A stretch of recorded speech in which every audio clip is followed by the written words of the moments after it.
This product is MEMS based smart wheelchair.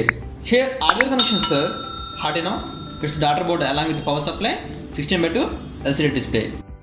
Here there are two parts, one is transmitter and second one is receiver. Transmitter consists of the Arduino RF module and MEMS ADX335 which is connected to Arduino digital pins. On receiver side, receiver consists of the Arduino and RF module which is connected to Arduino digital pins. DC motor controlled by L203 HBridge IC which is connected to Arduino digital pins respectively. Here we can control the wheelchair by moving MEMS in front, back, left and right direction. We can attach the MEMS to hand.